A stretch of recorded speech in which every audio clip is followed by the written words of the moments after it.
কোনো গণতান্ত্রিক সভ্য দেশে মৃত্যুদণ্ড সাজা হওয়া উচিত না। এই নিয়ে অনেকে রাগ করতে পারেন, ক্ষোভ দেখাতে পারেন। মৃত্যুদণ্ড সাজাটাকে আমাদের আইন থেকেই বাতিল করা উচিত ছিল। তদন্তকারী সংস্থার প্রাথমিক দায় ছিল এই বৃহত্তর ষড়যন্ত্রকে সামনে নিয়ে আসা। সেটা তারা করেননি। যেটা করেননি সেটাকে সেই অবস্থায় দাঁড়িয়ে আমাদের ক্ষোভ, আমাদের বিতর্ক, আমাদের মতামত প্রকাশ করতেই হবে। ধর্ষিতা মেয়ের দাম নয়, এটা আমাদের আইনে আছে। এই ধরনের ঘটনা ঘটলে ক্ষতিপূরণ দেওয়া যায়, সেটা দিয়ে একটা ধর্ষিতার মূল্যায়ন করা যায় না।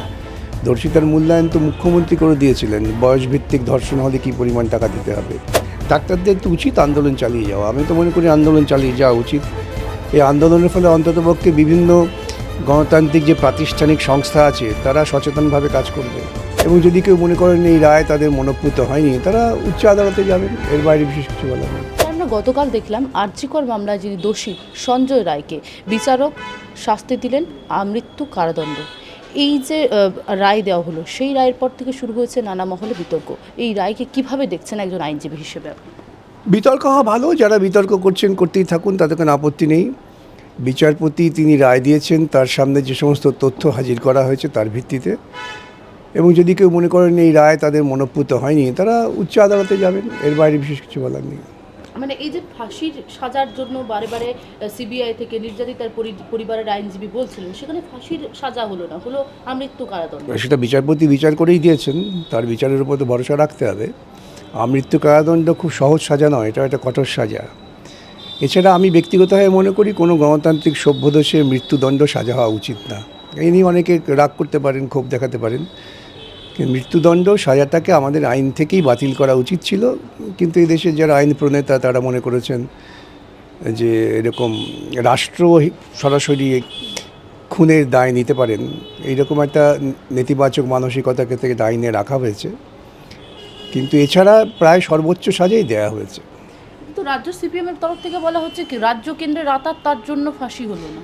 সে যেই বলেছেন তার কাছ থেকে ব্যাখ্যা নেবেন। আজকে আমরা দেখলাম রাজ্যের মুখ্যমন্ত্রী হাইকোর্টের দ্বারস্থ হলেন ফাঁসির দাবিতে। এই সমস্ত হচ্ছে জনমোহিনী কাজ করতে করতে এমন দাঁড়িয়েছে যে অধিকার মানবিকতাকে বর্জন দিয়েও হিংসা এবং হিংস্র হওয়ার যে প্রবণতা তাকে প্রশ্রয় দিচ্ছে। মানে মুখ্যমন্ত্রীর এই রূপ আচরণ আপনি হিংসার বটেই তো, নিঃসন্দেহে হিংস্রতার একটা বহিঃপ্রকাশ। উনি প্রথম থেকেই বলেছিলেন, যখন ঘটনার 1-2 দিনের মাথাতেই তিনি বলেছিলেন আমরা ফাঁসি চাই। না, ওরা তো ফাঁসি এনকাউন্টার করে সাক্ষ্যকে লোপাট করে দিতে পারেন। ফাঁসি হয়ে গেলে পরে তার ভবিষ্যতে কিছু বলার থাকলে বলার থাকবে না। কাউকে এনকাউন্টার করে মেরে ফেললে যে ঘটনা ঘটিয়েছেন তার পেছনে যারা আছেন তাদের খুঁজে পাওয়া যাবে না। এগুলো আর যাই হোক, গণতান্ত্রিক রাষ্ট্রে গণতান্ত্রিক চিন্তাধারার প্রতিফলন নয় বলে আমি মনে করি। আপনি মনে করছেন সঞ্জয়ের পিছনে আরও অনেকেই আছেন? এটা নিয়ে তো কোনো সন্দেহের অবকাশ নেই যে ওই ঘটনা যেখানে ঘটেছে সেটা একটা বৃহত্তর ষড়যন্ত্রের অংশ। এটা আমি তো প্রথম দিন থেকেই বলে আসছি, আজও বলছি, আগামী দিনেও বলবো, এটা একটা বৃহত্তর ষড়যন্ত্রের অংশ। তদন্তকারী সংস্থার প্রাথমিক দায় ছিল ওই বৃহত্তর ষড়যন্ত্রকে সামনে নিয়ে আসা। সেটা তারা করেননি। যেটা করেননি সেটাকে সেই অবস্থায় দাঁড়িয়ে আমাদের ক্ষোভ, আমাদের বিতর্ক, আমাদের মতামত প্রকাশ করতেই হবে। 172 পাতার যে রিপোর্ট দেওয়া হয়েছে সেখানে কিন্তু একজনকেই বারে বারে দোষী বলে সাব্যস্ত। এগুলো হচ্ছে যারা বলেন না তাদের পক্ষে বিনয়ের সঙ্গে বলতে হয়, দোষী একজনকেই তো ওখানে বিচারের জন্য নেওয়া হয়েছে, তো অন্যজনকে দোষী পাবেন কোত্থেকে? বিচারে হাজির করা হলে একজনকে, তো বিচারপতিকে আরও 5 জনকে সেখানে হাজির করবেন। সুতরাং এই ভাবনাগুলো যারা ভাবেন বিনয়ের সঙ্গে বলতে হয়, তারা তো বিষয় সম্পর্কে ঠিক অবহিত নন। ডাক্তাররাও কার্যত আরও আন্দোলনের হুঁশিয়ারি দিচ্ছেন, তারা আবারও রাজপথে থাকার হুঁশিয়ারি দিচ্ছেন, তারা আন্দোলন প্রতিবাদ চালিয়ে যাবেন। তারা বলছেন যে বিচার ঠিক মতো হয়। ডাক্তারদের তো উচিত আন্দোলন চালিয়ে যাওয়া। আমি তো মনে করি আন্দোলন চালিয়ে যাওয়া উচিত। এই আন্দোলনের ফলে অন্ততপক্ষে বিভিন্ন গণতান্ত্রিক যে প্রাতিষ্ঠানিক সংস্থা আছে তারা সচেতনভাবে কাজ করবে। 17 লক্ষ টাকার কালকে বিচারক বলেছেন ধর্ষণ, খুন এবং কর্মরত অবস্থায় থাকার জন্য তাকে 17 লক্ষ টাকা রাষ্ট্রকে দিতে হবে।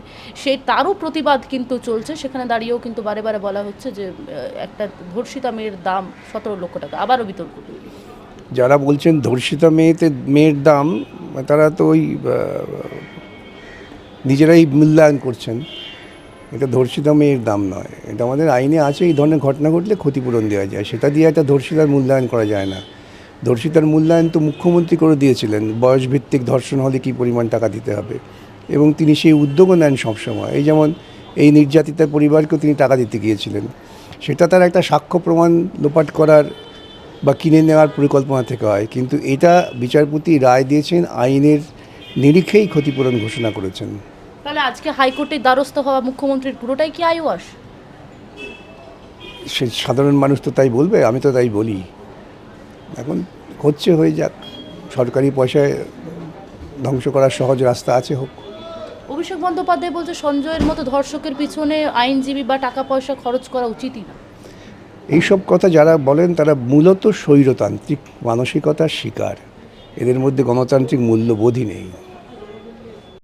বাংলা হান্টের আরও খবর দেখতে নজর রাখুন। বাংলা খবর মানেই বাংলা হান্ট।